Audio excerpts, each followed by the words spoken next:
tester un maximum de créa pour essayer de trouver ta créa winner. C'est la clé de la performance actuellement en publicité. 2024 avait un site pour que les gens te retrouvent en ligne. Mais c'était pas un site optimisé dans le but d'attirer les nouveaux clients. Hop, ils passent. Dès qu'on a migré sur Shopify, le premier mois, on a fait x2 sur le taux de conversion et actuellement, le taux de conversion est à plus de 800%. En fonction de votre secteur d'activité, vous devez faire attention à qui vous donnez le développement de votre site. Salut Ibrahim. Salut Justine. Hello Kim. Ça va? Très bien et vous? Ça va? Super. Ça va, le café, tu carbures au café? Ouais, ça va, tranquille. Il manque juste de sucre. Ouais. Je suis assez sensible au sucre en fait. Il me le faut. Et il te faut du sucre, ok, parfait. Donc merci pour être venu. Ok. C'est un immense plaisir de vous avoir et de parler un peu de tout ce qui est écosystème qui tourne autour des e-commerce et des stratégies qu'elles peuvent mettre en place pour pouvoir développer leur vente en ligne. On parle de e-commerce des entreprises qui ont déjà leurs produits, ils sont déjà bien établis dans leur marché, aux entreprises qui sont aussi naissantes comme les DNVB, des petites marques qu'on voit piluler de plus en plus sur Internet. Totalement. Que ce soit dans le cosmétique, dans la food et dans plein d'autres marchés. Et donc le e-commerce, c'est des choses qui peuvent mettre en place pour pouvoir vraiment s'accélérer dedans. Quelle est votre approche pour amener la valeur là-dedans? Que ce soit l'ADS, la créa ou quoi que ce soit. Alors, très rapidement, concrètement, on est une agence e-commerce, concrètement, qui aide les DNVB autour de 3 scopes, produits, à faire du CRO, concrètement, tout ce qui est... En fait, le truc, c'est que quand tu as un site, il y a plein de choses qui se passent derrière. Avoir un site, c'est bien, mais il y a toute la logique à prendre en compte derrière, c'est-à-dire, du coup, quand tu envoies tes clients, qu'est-ce qui se passe derrière? Il faut être en mesure de pouvoir traquer et de comprendre ce qui se passe. Donc, du coup, c'est ça la partie produit, la partie CRO, du coup. C'est de l'optimisation post-clic. On a aussi le deuxième scope qui est ad performance. Et du coup, ce qu'on va faire justement, c'est gérer vos campagnes médias pour pouvoir envoyer du flux, en fait, générer des leads qualifiés, tu vois, qui sont censés venir et convertir. Et le troisième scope, en fait, en 2024, la créa, c'est le nerf de la guerre. Donc, du coup, on a le studio qui vient appuyer, en fait, toute la logique, du coup, de performance, mais aussi toute la logique de génération de clients. Du coup, par des créas en fait, qui sont, optimisés, optimales justement pour convertir et attirer les leads. Justement, présenter la marque, attirer les bonnes personnes pour qu'elles puissent convertir. Et ça se fait par la créa. Et ce qu'il faut comprendre, c'est que la créa, c'est vraiment 80% des efforts, mais aussi ce qui fera convertir, mais aussi attirer les visites de leads qualifiés sur un site. Donc, voilà un peu ce qu'on fait. Ouais. En quelque sorte, finalement, la créa, c'est un peu... ton vendeur sur Internet. Exactement. Tu vois, si tu as une campagne qui est optimisée à 100%, qu'est-ce qui va changer entre deux campagnes? Ça va être vraiment la créa. Tu peux avoir la meilleure campagne possible si derrière, tu n'as pas un truc accrocheur, type une vidéo ou une photo, où les gens vont se dire « Ok, je m'arrête dessus ». Ça n'a pas d'utilité, tu vois. Et donc, tu peux faire une créa qui est intéressante, qui peut être suffisante pour toi au niveau des résultats sur les campagnes. Mais si tu fais du testing pour pouvoir trouver la meilleure créa, tu vois, des fois, c'est un truc tout bête, mais ça peut être juste le titre que tu changes. Hop, ta cible comprend ce que tu veux dire et ça lui parle. Et hop, il va cliquer, il va acheter. Après, la suite est tout aussi important que la créa pour pouvoir convertir, mais c'est la première image que le client va voir. Première impression qu'il voit Exactement. De quand il voit votre marque, c'est... Tu vois, dans la campagne, t'as la légende, donc t'as la créa, donc la première chose que tu vas voir, la photo, la vidéo, mais ensuite t'as la légende, donc t'as le texte à optimiser, le CTA, les différents formats, mais ce qui va faire la différence, c'est vraiment la première image, la créa. C'est un peu comme du coup, on parle de Zemote, du coup, Zero Moment of Truth, c'est-à-dire c'est la première interaction que vont avoir tes clients par rapport à ta marque. Du coup, quel type de contenu tu leur présentes. Et c'est super important de pouvoir justement présenter du coup en pub des créas qui sont optimales et qui représentent au mieux ta marque. En fait, la qualité n'exclut pas le fait de faire du quantitatif, c'est-à-dire tester un maximum de créa pour essayer de trouver ta créa winner. C'est la clé de la performance actuellement en publicité. Un autre aspect, c'est du coup tout ce qui se passe en post-clic. C'est quand tes clients vont venir sur ton site concrètement, il y a plusieurs critères qui entrent en jeu. Du coup, la rapidité de ton site.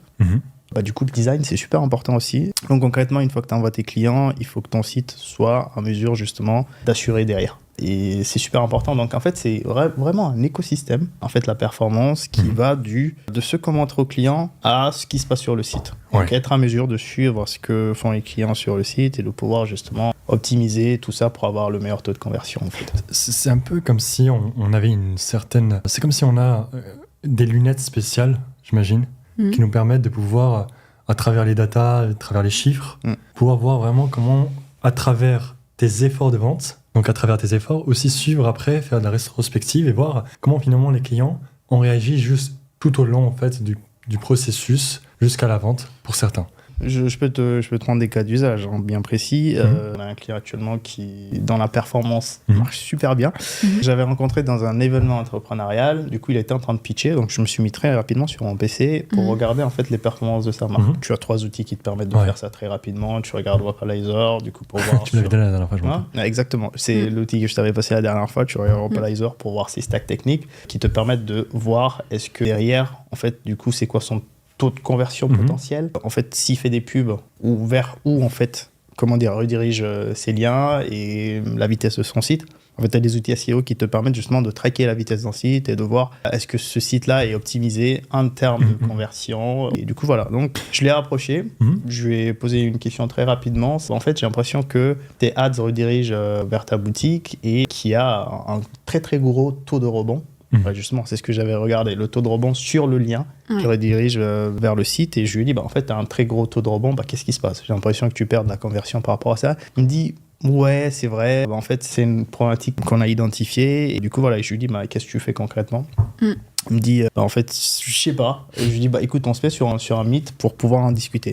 Et en ce moment-là, en fait, il n'était pas full et convaincu sur la partie B2C. Il vendait vraiment B2B, il était justement convaincu. J'imagine qu'il était lui-même en train de se rechercher, finalement. C'est plutôt, en fait, il avait un site vitrine parce qu'il faut, maintenant, en 2024, avoir un site pour que les gens te retrouvent en ligne. Mais c'était pas un site optimisé dans le but d'attirer des nouveaux clients en ligne. C'était pour les personnes qu'il connaissait déjà, qui peuvent, pour X ou Y raison, ne peuvent pas acheter directement. Hop, ils passent en ligne. Mais comme il n'était pas convaincu, forcément, il n'a pas misé le paquet dessus. Il savait peut-être pas comment s'y prendre. Il s'est pas dit, je vais mettre 5 000 € de budget pour mon site, tu vois, parce que forcément, il y croyait pas. Il avait son petit... Il était dans son petit monde. Dans son petit monde. Ouais, il se disait, en fait, le B2B, c'est ce qui va convertir pour moi. Donc, du coup, j'ai pas envie d'ouvrir un B2C parce que ce qui marche pour moi, c'est un B2C. Et on a essayé du B2B. C'est du B2B. Et on a essayé du B2C, c'est pas trop ce qui a marché, donc j'ai pas trop envie d'y aller. Quand je l'avais eu sur la réunion, je lui ai dit, écoute, on peut vraiment convertir parce que tu as un produit qui est intéressant en B2C, est-ce qu'on ne ferait pas mieux d'essayer? Ça lui a pris 8 mois pour prendre sa décision. Je lui ai dit, en fait, fais ça. Je lui ai donné une petite checklist de comment il pourrait faire pour ouvrir déjà un B2C pour lui tester. Et ça a marché pour lui, en fait. Il a eu ses premières commandes. Et du coup, il est revenu vers moi. En fait, Ibrahim, tu as raison. Est-ce qu'on pourrait voir dans quelle mesure on pourrait justement travailler ensemble? Et à ce moment-là, on lance cette action avec Justine. Et c'est comme ça on a pris... c'est là le déclic qui a fait que finalement, il a dit, OK, il y a peut-être quelque chose à aller chercher là-dedans. Exactement, c'est ça. C'est le fait d'avoir lui-même testé la partie B2C et avoir justement eu ce proof of concept de... ça pourrait marcher parce que j'ai des commandes. Et là, on a embrayé. Pour revenir finalement sur le point avec cette marque-là avec qui vous avez travaillé, donc finalement, j'imagine, tu l'as pris par la main et tu as dit, OK, viens, je te montre. Il y a des choses que tu ne sais pas et que je vais te montrer comment ça marche. C'est exactement ça. Et avec ce proof of concept, il a pu avoir le déclic et de se dire, OK, il y a quelque chose que je dois aller chercher et ils le savent. Et moi, je peux te dire que 1 an après, il est en train de penser à arrêter de vendre au B2B. Pour se concentrer uniquement au B2C parce qu'on a plus de demandes en B2C et ça draine tout le stock. En fait, il est tout le temps en train de produire parce que derrière, stock tout le temps. Il pourrait monter encore plus, mais juste, il peut plus produire plus. On a atteint sa capacité de production maximale. On l'a dépassé. Donc forcément, nous, à côté, on était en mode, mais t'as une marque qui marche super bien, on pourrait encore augmenter les budgets ou améliorer certaines choses pour pouvoir encore toucher plus de personnes. Mais comme il est déjà en PLS, on peut pas créer à sa place son produit. C'est clair. En parlant de PLS, je te jure, c'est ce qu'il nous a dit la première fois qu'on s'est vu. Mettez-moi un PLS sur les ventes. Il a dit ça.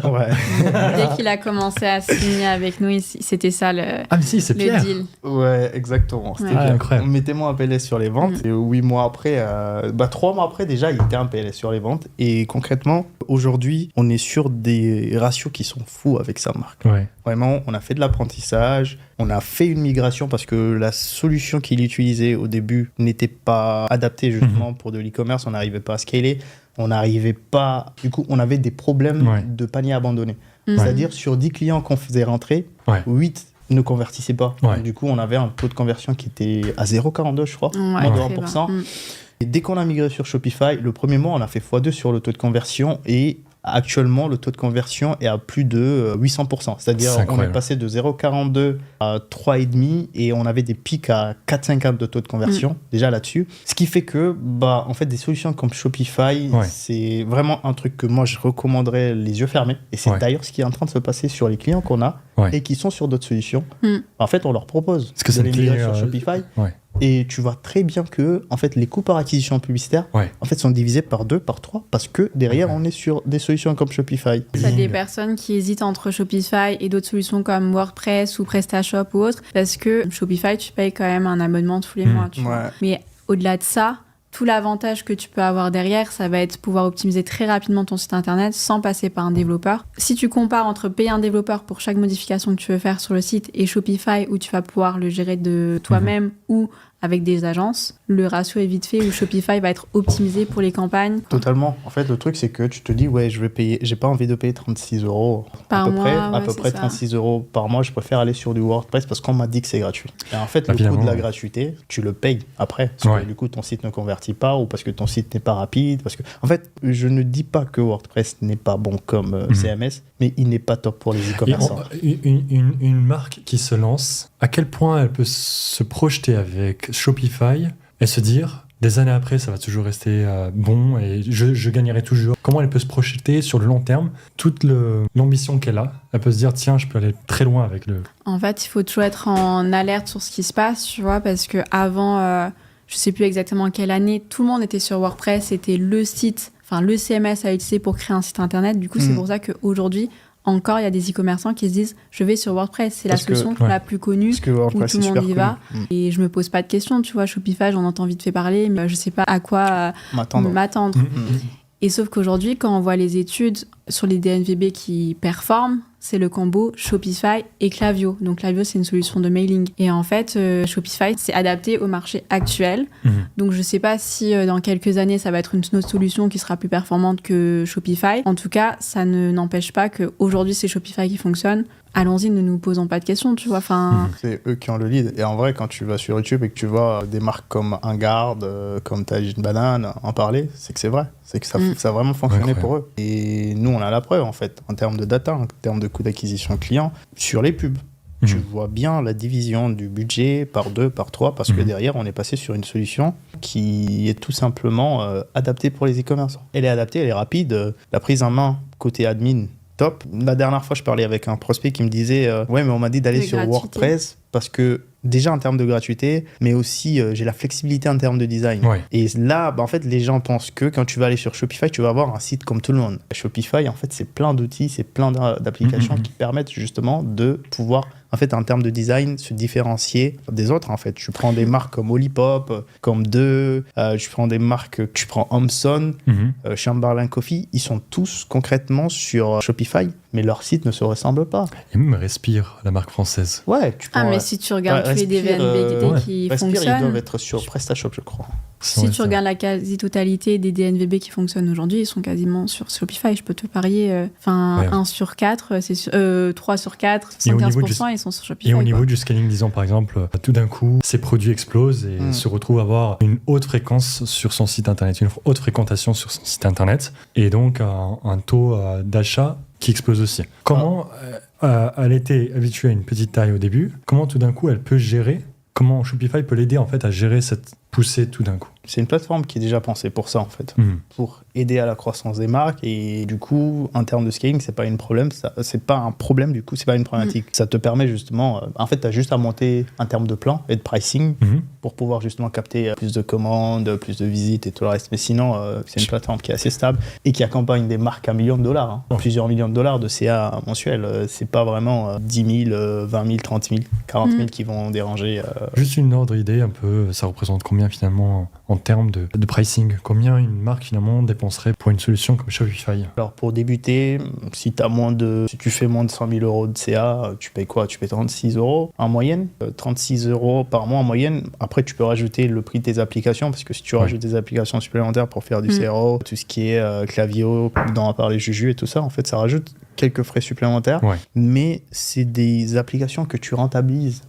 En fait, Klaviyo, tu fais une campagne mailing, mais tu rentabilises le coût, là je parle sous ton contrôle, tu rentabilises le coût annuel en fait, avec ce que ça te rapporte. Donc c'est pas vraiment une problématique en vrai. C'est bien que tu mentionnes ça finalement, ce côté où finalement il faut toujours prévoir qu'il y a des add-ons qui vont se rajouter. Et donc il faut anticiper le fait que bien que ce soit dérisoire, pour 100 000 euros de CA fait, payer 36 euros, c'est rien. Derrière, il y a quelques petits frais, mais ça représente toujours rien par rapport aux 100 000. Ça représente toujours rien par rapport à ce que peut t'apporter la marque. La solution en termes de vélocité, en termes de délivrabilité, d'exécution, concrètement, c'est très très rapide. Mais aussi, tu n'as pas plusieurs plugins à gérer à la fois et toute la complexité d'outils autres. Encore une fois, je ne dis pas que les autres outils ne sont pas bons. WordPress est un excellent outil si tu veux faire un site vitrine, tout simplement. Mais sur des problématiques bien précises qui sont les nôtres, concrètement, nous on est des e-commerçants, c'est pas l'outil adapté pour nous. Et donc tout ça à voir Shopify, disons-le, pour finalement arriver à la finalité de la vente. Donc la publicité, c'est un levier qui est ultra puissant pour pouvoir arriver à ses fins de vente. Exactement. Et les deux, l'intégration des deux est essentielle. Shopify plus. 3, la publicité. D'abord la créa. C'est le plus important. Ensuite, la publicité, la structure de la publicité et tout le reste. Comprendre comment fonctionne la plateforme publicitaire et de pouvoir bien configurer tes campagnes. Configurer tes campagnes, puis après, justement, ça te permet de... En fait, la configuration te permet d'aller à ta cible et de pouvoir justement identifier les audiences. D'ailleurs, si tu veux, on revient là-dessus sur comment on a trouvé l'audience du client dont tu as parlé et comment on est en train de scaler par rapport à cette audience. On a fait 10 000 euros. Du coup, là, l'idée, c'est de pouvoir... 10 000 euros par mois. Du coup, l'idée, c'est de pouvoir monter en gamme et de pouvoir justement augmenter. Donc, voilà. Et ça, c'est quelque chose que vous faites souvent, finalement. Toujours. C'était un mois de septembre, je crois. Être spécialisés les uns les autres, elle, en toute la partie... contenu. J'avais pas fini de dénumérer le truc. Alors du coup, le plus important, c'est d'abord la créa. Le plus important d'abord, c'est d'abord la créa. Le deuxième truc, c'est ton site internet.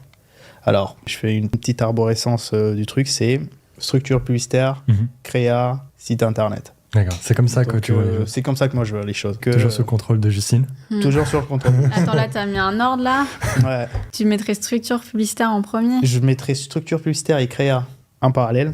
Parce que derrière... Ça dépend de quoi on parle. Si on parle d'acquisition... Enfin, en fait, non, je trouve que les trois sont tout aussi importants. Hein. Même si t'as une bête de créa, une bête de campagne, si sur le site, tu peux même pas acheter... Je suis totalement d'accord. Je suis totalement d'accord que ça agisse sur ton site internet. Mais en fait, j'ai fait une arborescence pour dire, en termes de checklist, voilà ce dont tu dois t'occuper. Occupe-toi d'abord... En vrai, quand tu envoies tes clients sur ton site, tu ne sais jamais le comportement qu'ils peuvent avoir avant de les avoir envoyés. Tu peux avoir des aspects où tu diriges un peu et tu choisis vers quoi tu veux l'emmener, tu vois. Pour moi, comment je vois l'acquisition client, c'est comme un bébé, tu vois. Au début, tu vas lui faire apprendre à parler. Ensuite, tu vas le faire marcher. Ensuite, tu vas le faire courir. Enfin, il y a des étapes, tu vois. Si, sur ton site, tu vas déjà parler comme si tu parles à quelqu'un qui connaît ton site, ton produit, alors que finalement, t'as pas encore trouvé ton marché, ça va jamais convertir. Il y a des étapes à suivre, par exemple, bien éduquer le client si ton produit n'est pas connu, que quand on rentre sur ton site, justement, c'est clair, en fait, on se dit pas, c'est pas ce que je veux, je me barre et du coup, t'as un taux de rebond qui est énorme. Et c'est pareil pour tout notre processus de créa, campagne et site internet. Premièrement, tu vas le toucher avec une créa qui lui parle. Ensuite, il va cliquer dessus. Donc, ça, c'est la campagne avec tout ce qui est lien que tu vas mettre, la légende, etc. Et après, sur le site, c'est la dernière phase. Tout ça, ça doit avoir une logique qui fait que le client se pose pas de questions sur est-ce que c'est le produit qui me correspond ou pas, parce que imaginons là j'ai un chat et forcément je m'approvisionne en croquettes toujours au même endroit et hop je suis taguée par une pub de croquettes où ils calculent pour moi ce qu'il y a de mieux pour mon chat, etc. Déjà ça va me parler parce qu'ils ont touché la bonne personne, parce que j'ai un animal de compagnie auquel je tiens et que je me dis je me suis pas posé la question mais pourquoi pas. Je vais cliquer dessus. Le site internet, si ça me donne les bonnes indications où c'est clair, je vais commander, je vais pas me poser des questions et je vais peut-être changer mes habitudes, vous voyez. C'est un peu ton amie qui est aussi adoratrice de chats et qui fait ce côté d'audit qui t'emmène un petit peu te dire tiens, c'est un petit chat, un gros chat, de quelle taille, quelle race, et qui saura te répondre à ce qu'il te faut sur le site internet, ou bien un vendeur, comme on l'a dit tout à l'heure, finalement. Exactement, il faut susciter la confiance auprès de sa cible dès le départ, peu importe sous quel format, sous le format de publicité sponsorisée, sous le format du site internet, faut que quand tu cliques dessus, tu as confiance, parce que si tu n'as pas envie de réserver parce que tu as peur de te faire arnaquer, c'est mort. Tout ce travail de confiance, c'est important, et c'est tout aussi important quand vous faites confiance à une agence, par exemple. Tout ce que vous allez entendre parler sur cette agence, les expériences qu'ils ont eues, et cette expertise-là que vous avez peut-être pas, que vous cherchez. Et c'est la confiance qui va primer. Finalement, c'est essentiel, cette confiance sur Internet, sur les réseaux sociaux surtout, parce que c'est là surtout qu'on vend le plus, les réseaux sociaux. Enfin, des chiffres là-dedans, si vous avez, ou en tout cas, la Black Friday qui va arriver. J'imagine on va miser beaucoup sur les sites et les réseaux sociaux pour pouvoir vendre le plus possible aux cibles. Ouais, totalement. Alors, Black Friday, c'est l'événement le plus important. Black Friday et Cyber Monday, ce sont les événements les plus importants pour les e-commerçants concrètement, parce que derrière, les ventes sont super boostées. Beaucoup de personnes attendent le Black Friday pour pouvoir justement faire leur achat. Le second aspect, ça rapporte des ventes pour les e-commerçants supplémentaires. Une chose qui est super importante et qu'on essaie de faire tout le reste de l'année, c'est la rencontre de nouveaux clients. La rencontre de nouveaux clients. Ouais, exactement. Ils viennent tout facilement à nous parce que derrière, dans l'idée, c'est le moment où les promos coulent à gogo sur Internet. Donc du coup, j'explore beaucoup de choses. Et ça fait que c'est plus facile de capter les clients et de pouvoir justement leur vendre. Faire une campagne BFCM, en fait, comprend aussi la logique post-Black Friday. C'est qu'est-ce que tu mets en place pour pouvoir justement fidéliser ton client et faire en sorte que le client que tu as capté en Black Friday puisse justement continuer avec toi. Donc ces événements sont super importants et je pense que tous les e-commerçants doivent penser à leur stratégie. Les grosses marques le préparent 6, 7, 8 mois en avance parce que c'est un super événement pour eux qui booste leur marque. Les petites marques qui vivent au jour le jour, au mois le mois en termes de CA, c'est pas évident pour elles, mais quand même prenez le temps de pouvoir préparer cet événement-là parce que ça peut vous surprendre en termes de vente, mais aussi en termes d'acquisition. Vous pouvez vraiment... C'est des découvertes finalement qu'on fait sur le tas, à travers un gros événement finalement qui attire une audience de toutes parts, où ils sont exposés de plus en plus, le plus aux publicités. Et aussi, j'imagine quand même, ils sont réceptifs au fait que durant le Black Friday, ils peuvent faire des affaires. Donc quand même, ils sont ouverts à faire de nouvelles découvertes. Donc vous avez les deux qui sont dans une grande fête, on peut dire. Et là, j'imagine c'est le meilleur moyen pour trouver ça en audience. En fait, nous en premier parce qu'on attend Black Friday pour faire des achats. Bien aussi. C'est ça. C'est clair. Donc voilà, ce qui veut dire que pendant le Black Friday, on n'ira pas que sur Amazon, on fera le tour des sites. On va aller voir ce qui nous propose, le site qui nous propose la meilleure offre sur le produit qu'on veut acheter. Et du coup, on ira chez lui. Et ça fait que derrière, on devient son client dans un premier temps et à voir ce qu'il met derrière pour pouvoir nous garder et nous fidéliser derrière. Ce qui est incroyable, parce que finalement, si on regarde les réseaux sociaux, il y a quoi Instagram, si on parle d'Instagram. Ouais, c'est ça. Ouais, sur Facebook, c'est en fait l'écosystème Meta, c'est 1,9. 1,9. Waouh, incroyable. Donc une grosse part de la population est là et tous ont une expérience utilisateur dans ces applications et ils l'ont tellement appris de choses sur eux, sur ce qu'ils aiment, ce qu'ils adorent. Finalement, sur les risques qu'ils font passer ou bien sur les publicités qu'ils voient. J'imagine qu'il y a des publicités qu'ils regardent, ils les regardent parce qu'ils adorent. Et donc, j'imagine que Meta va leur relancer la publicité. Ça montre que finalement, il y a un certain intérêt de la personne. Et donc, de là, il va lui faire apprendre que voilà comment est mon profil consommateur. Totalement. Et ça, c'est des choses que vous avez directement accès à travers Meta Ads. Ouais. Alors, du coup, quand tu es sur Internet, c'est peut-être pas bien de le dire, mais tu laisses un maximum de données pour tout ce qui est plateforme média, TikTok, Meta et tout le reste. Ces données, que ce soit démographique, que ce soit d'intérêt, comportement sur la plateforme, ce sont de réels moteurs de recherche. TikTok est en train de devenir un réel moteur de recherche à part entière. Ils sont en train de mettre en place des stacks SEO qui te permettent justement d'apprendre ce que cherchent les clients sur Internet avec une réelle data. En fait, c'est le comportement utilisateur du fait de faire des recherches et des données que tu laisses qui fait que derrière, ils ont cet effet d'apprentissage-là et qui fait que, en fait, ils peuvent lister un maximum d'intérêt en termes de ciblage sur les plateformes publicitaires. Quand tu arrives sur Meta, tu peux justement cibler des intérêts par démographie, par comportement, mais aussi par tout ce qui est en fait CSP. La méthodologie de ciblage Meta, elle est vraiment très puissante, exactement. Et c'est un effet de réseau qui a nulle part ailleurs et qu'on peut retrouver que sur les réseaux sociaux. Totalement. C'est une aubaine maintenant finalement de pouvoir se dire ok, il y a un intermédiaire parmi les marques et ce qu'il y a de plus beau, on va dire les marques dans un sens général, les produits qui sont à l'extérieur et la personne qui est de l'autre côté. Et ça fait un intermédiaire pour finalement faire le relais entre ce qui est le plus beau ou ce qu'on peut retrouver dans le marché avec la clientèle et finalement lui ramener ce qu'il lui faut au bon moment quand elle en a besoin. Ouais.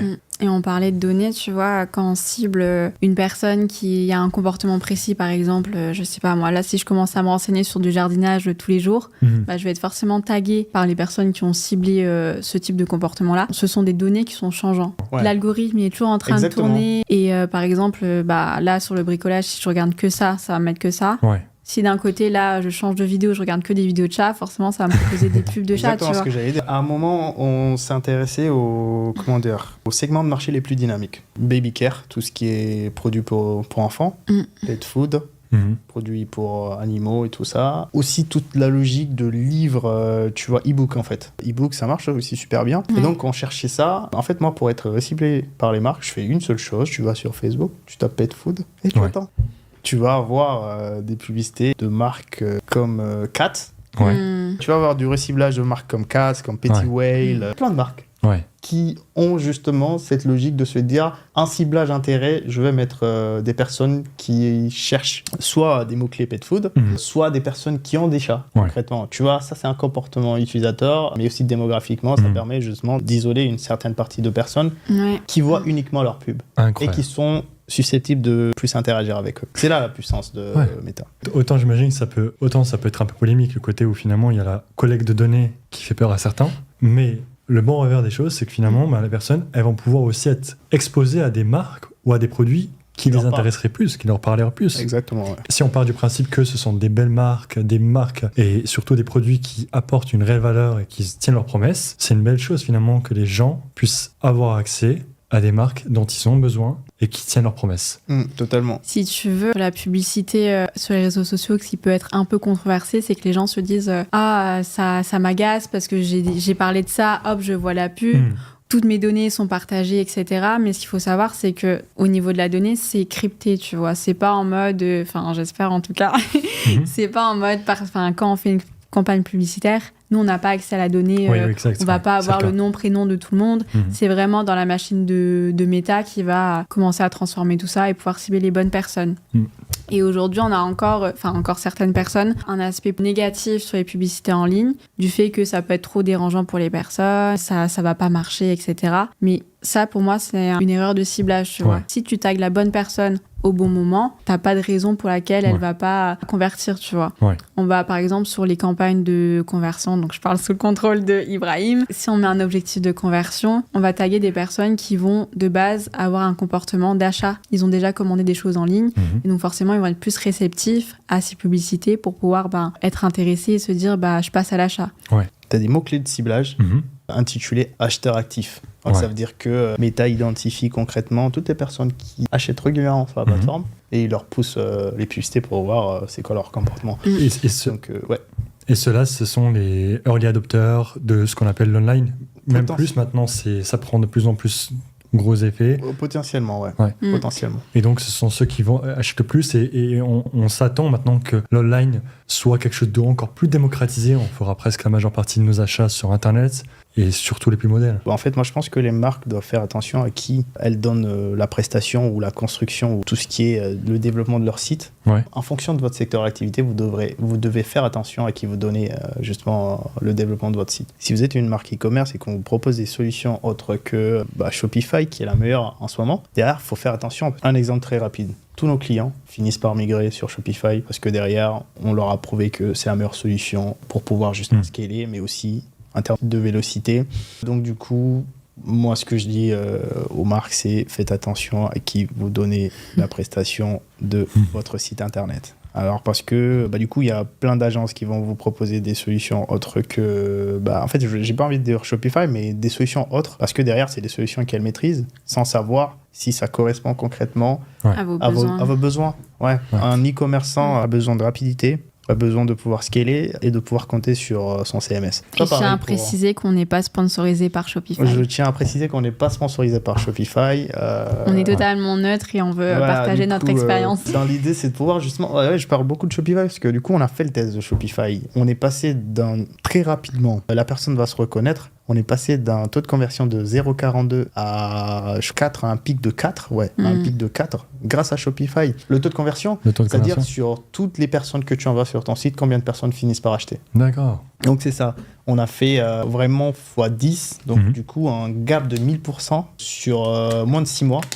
Grâce à la migration sur Shopify, avec les mêmes logiques d'acquisition. Il y a une chose à ça près, c'est les créas. Mais quand même, quand on était sur l'autre solution, on perdait 8 clients sur 10. Mais vraiment, 8 clients sur 10. C'était finalement un peu le goulot d'étranglement. Ouais, exactement. Qui existait, qu'on ne le voyait pas, mais il était là. Mais vous avez su Nous, on a su le voir. On a su le voir parce que derrière, tu peux voir les paniers abandonnés et tout ça. Et quand tu vois que tes paniers abandonnés sont plus nombreux que tes conversions, là, du coup, il y a une problématique. Une bonne question. Qu'on a essayé de résoudre avec des outils tracking comme Clarity, comme Hotjar, pour essayer de comprendre un peu ce qui se passe sur le site, parce que ça permet de faire des recordings de sessions utilisateurs, donc tu vois exactement ce que font tes utilisateurs sur ton site. Clarity va super loin parce que tu peux installer des trackings jusqu'au moment de la conversion pour voir comment ça a converti, est-ce que ça a bien converti ou pas. Et donc ça te permet de faire l'apprentissage pour te dire et j'ai une problématique au niveau de la mise en panier, j'ai une problématique au niveau de la conversion finale, du coup je vais essayer de la résoudre. La solution qu'on a trouvée, Fastosh, on migre. Ok, on a migré. On ne pense même pas à faire marche arrière parce que c'est un truc qui a super marché et qui est en train de faire exploser les conversions de la marque.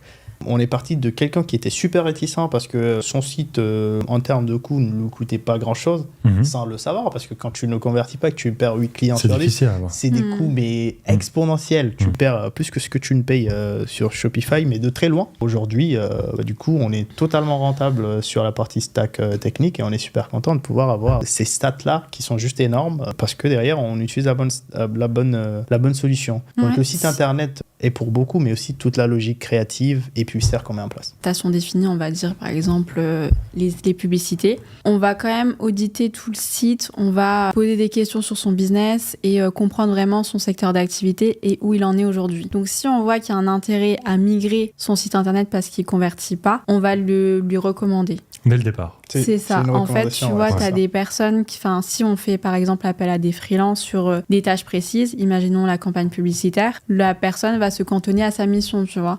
Nous, on va aller au-delà de ça, pouvoir accompagner nos clients sur la partie digitale. Donc, soit ils maîtrisent pas du tout, donc on a vraiment un accompagnement total, soit ils maîtrisent quand même un peu. Donc, nous, ça nous permet aussi de gagner un peu de temps et moins de formation à faire, moins d'éducation, on va dire. Mais nous, vraiment, on a comme envie d'aider les entrepreneurs. D'ailleurs, ce qui nous a amené en agence, on n'est pas prédestiné à faire une agence concrètement. Moi, j'étais un incubateur pour un autre projet et je me suis retrouvé à aider des marques et ce qui a fait en sorte que qu'on se retrouve avec... c'est les marques qui ont finalement créé Exactement, qui ont poussé à la création. C'est exactement ça. C'est les marques qui ont poussé à la création de Traction. Tu vois, au départ, nous, on était en mode... En fait, on fait tous les deux partie du même master en marketing digital. On s'est rencontrés grâce à ça, à Schema, du coup. Schema Lille. Et du coup, on a commencé à aider des marques donc qui avaient un site internet ou pas au départ. On l'a fait par plaisir, par la passion de pouvoir partager ce qu'on a appris, par la passion aussi de l'entrepreneuriat, parce que du coup, on voyait... C'était un vrai partage entre les marques qui avaient leur expérience entrepreneuriale et nous, la partie digitale, où on pouvait les accompagner, tu vois. Et donc, on a commencé au départ à aider 1, 2, 3 marques, leur proposer des conseils, potentiellement toucher à leur site internet. Donc, on a fait des modifications comme ça, sans forcément demander quoi que ce soit en retour. Et finalement, comme un peu l'histoire que Ibrahim racontait tout à l'heure, où on a accompagné une marque, on lui a proposé de penser à la partie B2C grâce à un site internet où il était un peu réticent, mais on l'a alimenté pour lui prouver aussi le potentiel du digital, le potentiel s'il se mettait sur le digital. Et après, c'est lui qui est revenu vers nous en disant « Maintenant, j'y crois et j'ai envie de travailler avec vous parce que vous m'avez donné les bonnes informations, vous m'avez convaincu et on tente. » Et là, il le regrette pas du tout, il est hyper content. Une chose que je pourrais ajouter, c'est que si vous êtes une marque qui a un produit qui se vend bien déjà en physique, je ne vois pas pourquoi vous ne testerez pas du coup d'ouvrir justement pour tout ce qui est vente en ligne. Lui, ça a marché pour lui. Ça peut super bien marcher pour vous. au point de vous poser la question, est-ce que je veux continuer à vendre un B2B? Encore une fois, un B2B, il faut vous dire que vous êtes obligé de partager vos marges de beaucoup par rapport au prix final de votre produit. Donc, du coup, ça réduit votre marge. L'avantage de la vente en ligne, c'est qu'une fois que vous êtes arrivé à identifier l'audience qui marche pour vous, mais aussi la logique publicitaire qui marche super bien pour vous, vous ne faites que faire du scaling en termes de CA et c'est d'une puissance mais incroyable. Toujours parlant de finalement être sur Meta avec presque arrivé à 2 milliards. Avec des données incroyables sur les consommateurs qui existent et leur profil de consommateurs, des gens qui achètent de plus en plus sur Internet et donc finalement arriver aussi à une multiplicité de marques qui répondent à des aspirations qui touchent de plus en plus au désir des clients. Et donc finalement de se dire, ça permet finalement de comprendre vraiment là où on peut se positionner, la marque peut se positionner. Et là, ce que vous apportez finalement, c'est, parce que vous avez travaillé, vous avez déjà étudié ensemble, puis travaillé ensemble, puis créé ensemble l'agence. Maintenant, ce qui fait que vous êtes dans une mission à aider les entrepreneurs, à aider les DNVB, à aider les entreprises à scaler leur vente déjà sur Internet, déjà de prendre le pas sur Internet, scaler leur vente sur Internet. Et ouais, totalement. Tu sais, en fait, tu as des entrepreneurs qui ont besoin d'aide, mais qui ne savent pas qu'ils en ont vraiment besoin. Tu as des entrepreneurs qui ont besoin d'aide, mais qui ne savent pas qu'ils en ont vraiment besoin. Un cas d'usage très rapide. La semaine dernière, j'ai rencontré un entrepreneur dans mon incubateur, qui galérait justement sur ses pubs. On a juste rapidement, il était juste à côté de moi et en fait, je lui ai demandé, parce que dans l'incubateur, on a l'habitude justement de demander aux gens, tu fais quoi comme projet, tout ça. Et il me dit, je suis e-commerçant. Du coup, tu fais quoi? Ok, il m'a montré. Et puis, en fait, il passe son temps à booster ses publications. Or, c'est pas la meilleure des façons de faire, tu vois. Si tu veux avoir de la traction commerciale et avoir une logique d'acquisition, ça vient répondre à ce que je dis concrètement, c'est que beaucoup d'e-commerçants ont besoin d'aide, sans qu'ils le sachent. En vrai, faites-vous aider. Si vous êtes e-commerçant, c'est super important. Allez chercher de l'aide parce que ça vous permet vraiment de gagner du temps. En arrivant là, on était en train justement de discuter avec Justine sur le fait que, en fait, ce qui nous fait plaisir, c'est de voir quand même le sourire sur les gens et de voir que les clients dorment mieux maintenant, en fait. Parce que j'imagine les clients que vous avez forcément, c'est des personnes qui sont souvent passionnées par ce qu'ils font. Ils ont créé des produits où ils y croient. Justine, tu me parlais souvent de ça, c'est finalement d'arriver à avoir des clients qui se sentent mieux finalement sur la partie vente et donc ils peuvent consacrer plus de temps avec leurs produits, produire mieux, de manière plus personnalisée à leurs clients, comprendre mieux leurs clients et de sentir que tout va bien au niveau marketing et vente avec l'online. C'est ça en fait, c'est comme il y a beaucoup de projets où on va avoir une personne qui sort d'école de commerce qui a vraiment la force de frappe au niveau marketing et une personne qui va être ingénieure qui va se focaliser sur le produit et fabriquer quelque chose de nickel qui répond vraiment au marché et c'est un combo gagnant. Et c'est pareil en fait avec les marques. Les marques qu'on accompagne, ils se focalisent sur leurs produits, ils se focalisent sur leur production. Donc il y a déjà beaucoup de choses à gérer pour avoir quelque chose qui, c'est beaucoup de travail quoi finalement. Et quand ils nous font confiance sur la partie marketing, ça leur délègue tout ce travail du digital parce que c'est beaucoup de recherche, beaucoup de benchmark, beaucoup d'outils aussi que nous on maîtrise et on s'améliore au quotidien là-dessus. Et ça permet en fait d'avoir un combo efficace. Nous, on gère pour vous la partie campagne publicitaire, le contenu, toute l'acquisition client, vous nous la déléguez et vous allez vous occuper, par exemple, si vous avez une boutique en ligne, une boutique physique, c'est déjà beaucoup de travail, il faut peut-être être sur place. Si vous avez un restaurant, il faut être toujours sur place. Nous, on va vraiment s'occuper d'une autre partie pour pouvoir acheminer. Récemment, du coup, j'ai eu un client au téléphone qui a été appelé justement pour demander des références par rapport à nous. Et quand je lui ai demandé, mais du coup, tu lui as dit quoi? Écoute, je lui ai dit ce que je pensais. C'était révolutionnaire le fait de vous avoir rencontré. Et c'est juste incroyable d'avoir ces retours-là, des gens qui vous disent grâce à vous, je dors mieux. Vous avez changé ma vie. C'est incroyable. Il y a des clients qui nous a dit, vous avez changé ma vie. Et des retours comme ça, on se dit, mais en fait, c'est pour ça qu'on le fait, tu vois. C'est pour ça qu'on a créé Traction et qu'on y croit aujourd'hui. C'est qu'on a vraiment un impact positif au niveau du digital. On peut aider des personnes, on peut aider des entrepreneurs à faire grandir dans leur marque. On apprend avec eux aussi, puisque nous, on a cette fibre entrepreneuriale où on peut aider. On arrive maintenant à avoir des connexions entre différentes marques, différentes personnes qu'on a rencontrées. Et tout cet écosystème entrepreneurial est incroyable. Et j'imagine aussi vous avez des compétences, vous avez des choses qui vous motivent les uns les autres. Toi, autant, j'imagine, Justine, je sais que c'était la côté finance, performance des ventes, s'assurer qu'à travers la data, on peut faire quelque chose qui est structuré, qui a du sens, qui apporte les gens loin. Et c'est des choses que, j'imagine, tu adores mettre en place aussi pour les marques, leur trouver du sens à travers ça et leur projeter vers des choses nouvelles? Ouais, c'est ça. Au départ, on va vraiment faire un premier rendez-vous avec nos prospects, nos clients, pour vraiment bien comprendre leur marque, où ils en sont aujourd'hui, où ils veulent aller. Et nous, on va pouvoir proposer une stratégie qui vont être en adéquation avec là où ils veulent aller, tu vois.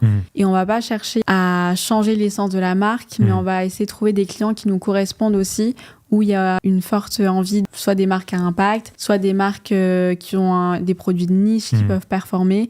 Et ouais, vraiment, c'est un matching client et agence qui fait que nous, derrière, ça nous donne envie de travailler à 1000% et pouvoir proposer des choses créatives, innovantes, révolutionnaires, comme Ibrahim disait.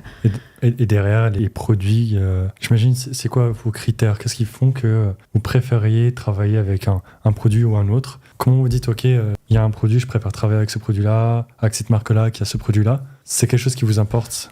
Tu vois, moi, je suis quelqu'un de très rationnel, mais c'est comme l'amour, il n'y a pas de choses rationnelles dessus, tu vois. C'est du feeling. Ouais. On voit avec le client s'il y a le feeling, si on sent que ça matche bien et qu'on va pouvoir faire quelque chose de beau ensemble. On réfléchit pas plus, on se concerte entre nous pour voir si on a le même ressenti et on y va, tu vois. Ouais, sur la partie personne.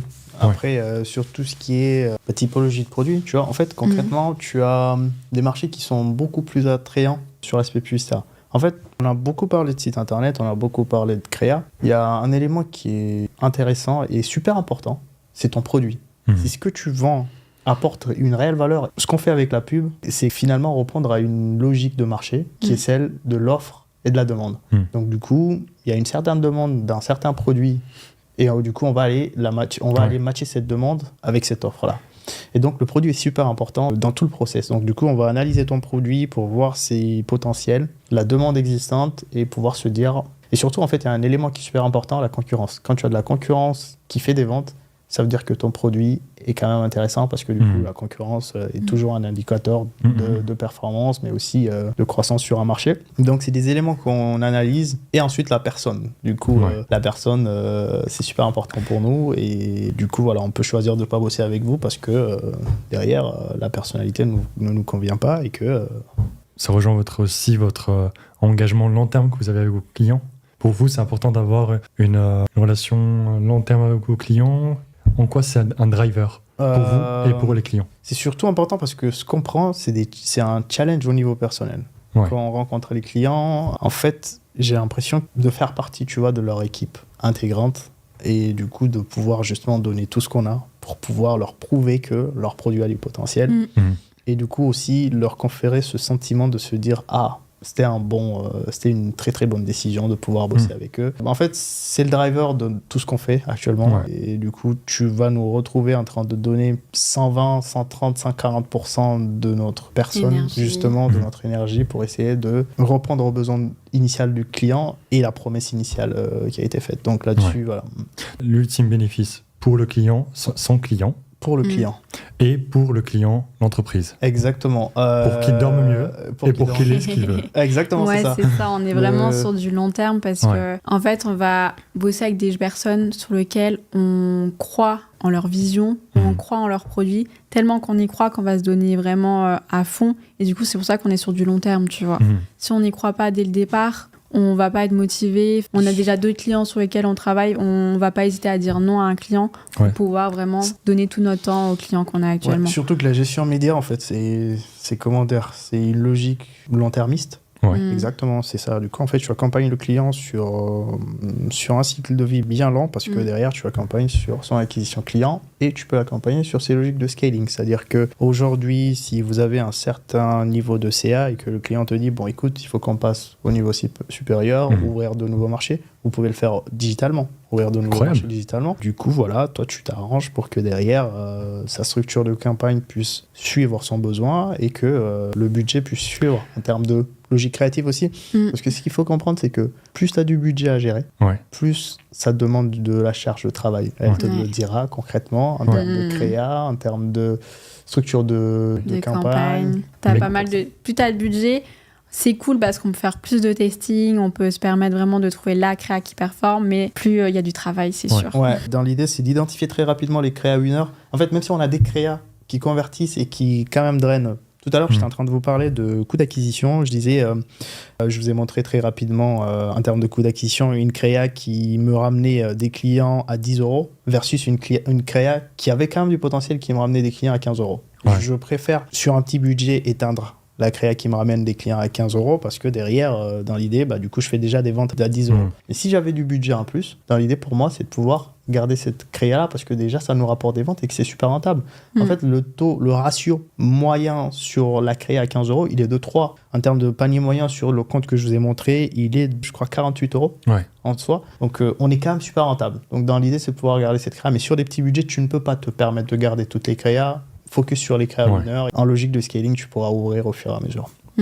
Et donc, finalement, c'est être son bras droit au fondateur, à l'équipe qui commence à développer leurs produits ou finalement à trouver son marché ou finalement aussi scaler et atteindre d'autres horizons. C'est être le bras droit pour finalement les aider à taper sur de nouvelles choses à travers l'Internet. Je ne sais pas si c'est abusif, mais je pense que c'est un peu le cas. Mais c'est un peu l'univers parallèle de l'univers qu'on vit, en fait. Ouais, exactement. Nous, ce qu'on dit d'habitude, c'est nous sommes arrivés dans le monde des agences pour résoudre les 3 problématiques des e-commerçants. Les 3 problématiques les plus importantes: produit, acquisition client, créa, publicitaire. Donc, ça, c'est vraiment la chose qu'il a. Et donc, en fait, on bosse side by side, du coup, avec le client. Et dans l'idée, c'est d'être vraiment son équipe marketing de performance. Après, on ne fait pas tout ce qui est community management. Peut-être bientôt, mais peut-être bientôt. Pas tout de suite pour le moment. Pas tout de suite pour le moment. Ce qu'on fait, c'est de la performance, du coup. Focus vente d'abord. Et après, on verra. Et donc, pour finir... Finalement, on parlait tout à l'heure de la marque que vous avez rencontrée, avec qui vous avez travaillé. Il y a des choses que tu n'as pas encore découvert, mais que je t'ai fait découvrir à travers un premier test, un premier call. Et ça lui a fait ouvrir les yeux. Et à partir de là, c'est une nouvelle étincelle qui s'est ouverte à lui. Maintenant, il peut mieux dormir.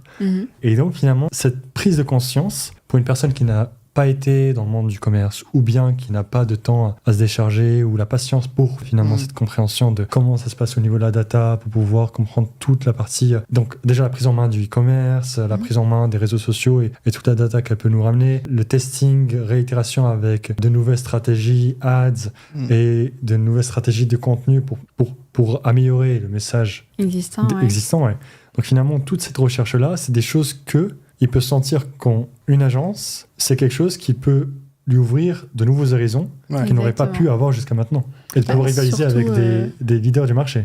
Surtout s'il n'essaye pas, il ne saura jamais, quoi. Et donc, comme pour tout, il faut essayer, il faut voir si ça fonctionne ou pas, il faut faire confiance aux bonnes personnes pour pouvoir ouvrir ce canal qui est incroyable. Il y a des personnes qui peuvent être encore hésitantes sur les publicités sur les réseaux sociaux, notamment Meta. Mais aujourd'hui, comme on le disait, il y a 1,9 milliard presque de personnes qui utilisent Meta quotidiennement. En France, c'est... En tout âge confondu, tu trouveras ta cible. En France, ça reste 60 millions. Tout le monde a du marché potentiel sur Meta. Il faut juste savoir l'identifier et avoir pouvoir la capitaliser méthode dessus.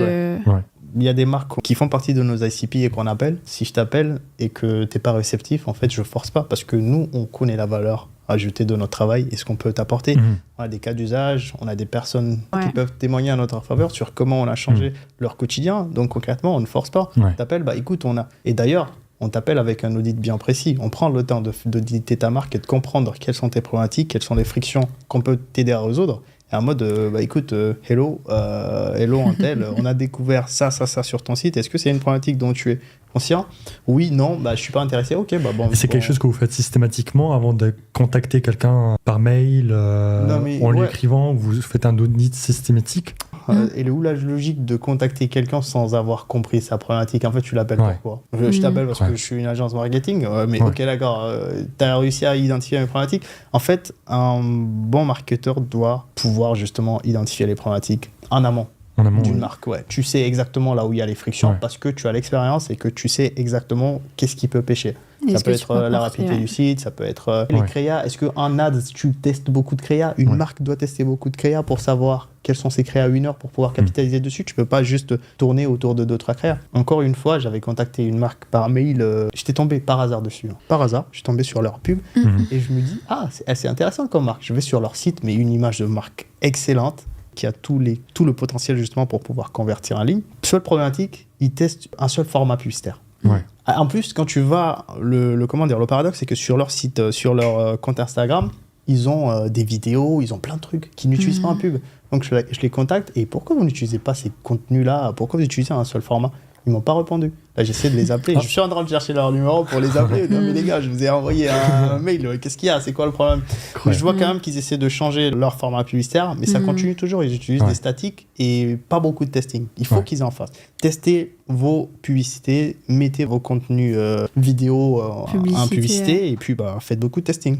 Je pense qu'on en est bon là. Et systématiquement, vous faites les audits, et ça vous prend combien de temps pour faire des audits? Alors, en fait, ça prend, pour comprendre la logique d'une marque ou comprendre la façon de faire d'une marque, c'est très rapide. En 1 heure, tu fais un audit complet. Si tu veux faire un audit complet, en 1 heure, tu l'as fait. En fait, tu commences par faire une première chose. Tu découvres la marque, tu vas sur AdLibrairie pour voir ce qu'ils font. Est-ce qu'ils ont beaucoup de publicité? C'est quoi leur logique publicitaire? C'est quoi les différents formats qu'ils utilisent? Ok, parfait. Va sur leur site internet pour voir ce qui se passe. Une fois que tu vas sur leur site internet, tu attends un moment précis. Après, ça, c'est pour plus tard, pour voir si tu es retargeté ou pas. Donc, ça veut dire qu'ils ont des campagnes de remarketing. Regarde leur stack technique aussi, c'est super important. Quel type de stack ils utilisent? Est-ce que c'est une marque qui est sur Shopify? Du coup, tu regardes leur stack technique, la rapidité de leur site. Du coup, l'image de marque, c'est super important aussi pour convertir. En fait, toute la logique de conversion, ça te permet justement de juger de la performance de la marque et de pouvoir te dire « Ah, celle-là, elle est bien. » Donc, du coup, elle est bien accompagnée. Parce qu'au final, c'est soit tu as ta diva marketing en interne, soit tu as ta diva agence externe, en fait, qui t'accompagne. Et du coup, au final, tu fais bien les choses. Et ça, finalement, c'est toujours dans l'esprit où, finalement, la personne que tu as rencontrée, avec qui tu avais finalement travaillé avec, et maintenant, il dort mieux.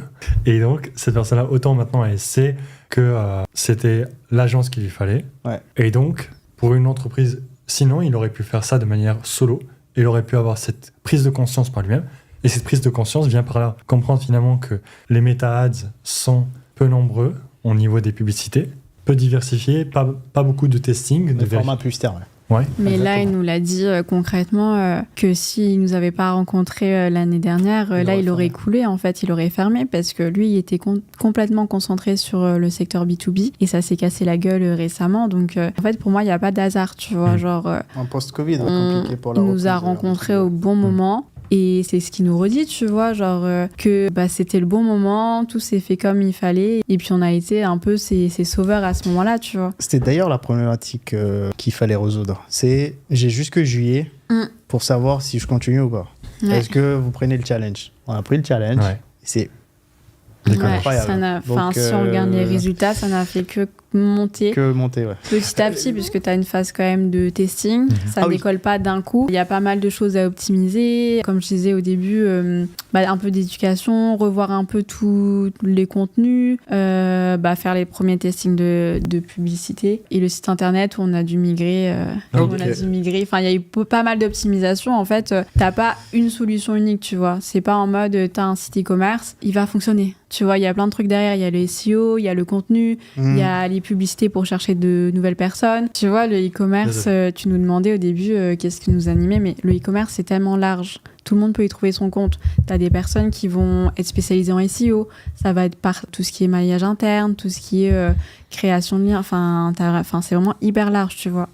Tu as une partie création de campagne, c'est encore une autre expertise. Tu as beaucoup de choses à optimiser, à analyser, à tester, et de jour en jour, tu vois, pour progresser.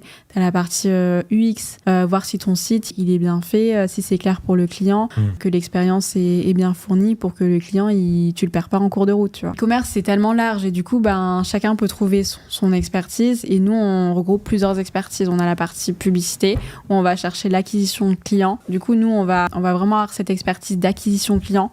On va toucher par exemple aux publicités, au contenu et au site internet, donc le produit. Il y a le mailing qu'on utilise. En fait, le mailing, c'est un outil de rétention qu'on utilise qui est très très fort, c'est-à-dire rétention, fidélisation client, logique de réachat client. En fait, quand tu arrives à segmenter tes clients sur une logique RFM, tu vois, récence, fréquence, montant, et que tu envoies des mails, par exemple, spécifiques à chaque segment de client, du coup, par récence, par fréquence et par montant, tu arrives quand même à faire du beau CA mensuellement. Surtout que le mailing, ça va toucher des personnes qui ont déjà acheté une ou plusieurs fois sur ton site. Tu vois, si tu fais du mailing newsletter. Je parle pas du call mailing, mais vraiment des leads que tu as directement. Et du coup, forcément, ça va travailler de manière moins chère qu'une publicité, puisque forcément, ces personnes-là, ils ont déjà interagi avec notre marque. Et du coup, si tu leur pousses les bonnes informations, c'est le petit pouce de rappel qui fait que les gens ils vont commander suite à cette communication, tu vois. C'est un outil assez rapide à mettre en place et qui peut chercher la récurrence d'achat pour nos clients. C'est une opportunité dormante jusqu'au moment où on commence à prendre la main dessus et finalement on se rend compte qu'il y avait tellement de choses à faire avec déjà nos clients préexistants et nos clients qui sont déjà passés par là et qui ne repassent plus. Ouais, totalement. Nous, à date, le mailing, on l'utilise en complémentarité de ce qu'on fait en acquisition en amont, du coup, tout ce qui est publicité sur les réseaux sociaux. Donc, du coup, on l'utilise en complémentarité pour rajouter du CA en plus pour nos clients. Et en fait, c'est le canal avec le meilleur taux de conversion. C'est incroyable, le mailing. En fait, tu as des taux de conversion qui vont à 10. Et finalement, autant il y a la partie ads, il y a la partie mailing, il y a la partie créa. Finalement, vous venez avec quelle approche pour pouvoir proposer? Vous êtes plutôt, tiens, c'est les ads c'est les ads qui font faire les choses, ou vous êtes là en mode, on voit ce qui peut le mieux correspondre à votre marque et vous jouez en sa faveur? Nous, on fait au cas par cas. Alors, du coup, on a vraiment notre scope d'action. Et après, il peut faire au cas par cas. Concrètement, c'est-à-dire qu'une marque qui a déjà ses stacks mailing ou c'est son agence qui s'occupe de toute cette partie-là, on n'y touche pas. Mais dans l'idée, c'est de pouvoir justement quand même s'occuper holistiquement, du coup, à 360 de toutes ces stacks-là. Parce que ça nous permet justement de pouvoir apporter une meilleure valeur ajoutée. C'est-à-dire, aujourd'hui, quand tu es une marque et que tu as plusieurs agences qui gèrent tes stacks, acquisition, créa, produits, mailing, en fait, tu as des agences qui ne se parlent pas. Et il y a beaucoup de pertes de productivité entre ces commandeurs. Parce qu'il n'y a pas d'effet d'apprentissage. Donc, du coup, on ne sait pas ce qui marche d'un côté comme de l'autre. En fait, c'est à toi de faire le pont entre tes agences pour dire « Ah, il y a cette agence qui a bien fait ça. Donc, du coup, ça marche. On a un taux de conversion de tel. » Mais en vrai, tu ne sais pas quel type de contenu marche, quel type d'angle marche. Et voilà. Donc, du coup, nous, ce qu'on essaie de faire, c'est d'avoir quand même cette logique de pouvoir s'occuper un peu des stacks les plus importantes et qui ont des résultats immédiats. Et vous mettez de la cohérence sur la partie marketing. Vous pensez comme comme le fondateur, mais sur sa partie performance. Business, performance à travers l'online. Souvent, il y en a qui disent « Ouais, j'étais avec mon agence de communication. » Moi, je déteste ce mot. On n'est pas une agence de communication. On n'est pas une agence de communication. On est une agence de performance marketing. Donc, ce qu'on fait, c'est acquisition client, CA. On pense comme ça, en fait. On pense au résultat, parce qu'en fait... Tu peux faire des choses qui sont très belles. Tu vas dire, ok, c'est beau, machin. La créa, c'est sûr, elle va marcher parce que c'est beau. Mais en fait, c'est pas ça qui marche, tu vois. Nous, on va vraiment regarder sur qu'est-ce qui performe, qu'est-ce qui va amener du résultat, comment les gens vont percevoir cette publicité en fonction de la marque et donner la bonne information, le bon copywriting pour pouvoir faire en sorte que les gens, ils adhèrent et ils achètent. Et un sujet qui revient super souvent avec moi quand je rencontre des fondeurs, c'est j'ai tel nombre de followers. C'est c'est une métrique de vanité. C'est une métrique de vanité qui ne valide pas le fait que tu aies quand même des audiences chaudes. Parce que tu peux avoir un certain nombre de followers, mais qui derrière, une fois qu'on commence les pubs, on se rend compte que ça ne convertit pas. Du coup, tu n'as pas d'audience active. Or, du coup, toi, tu capitalises sur tes audiences pour te dire « Ah, j'ai tel nombre de followers, ça va convertir tout de suite. » Bah non, on n'est jamais sûr. Donc, du coup, les followers, c'est des audiences de vanité. On n'est jamais sûr de ce que ça peut apporter. Donc, moi, je dis, en fait, c'est ce qu'on s'est rendu compte. C'est pas vraiment quelque chose sur lequel on peut capitaliser. Testons d'abord pour voir ce que ça donne. Si tes followers convertissent, tant mieux. Sinon, on va chercher d'autres audiences, quoi. C'est génial, c'est un peu comme le sport. Toi, t'aimes bien le sport. C'était un plaisir de vous avoir, Justine et Ibrahim. De même, plaisir partagé, Hakim. Et voilà. Prochainement, promis, je te ramène... Pierre, c'est ça? Ton tutu. Je te ramène mon tutu. Exactement. Tu vas le Pierre, kiffer, je préférerais. Merci de nous avoir amenés sur ce plateau pour ce premier podcast et à l'épisode prochain. On va refaire 10 000, donc soyez là. Ciao, ciao. C'est l'équipe Traction. Salut. Salut.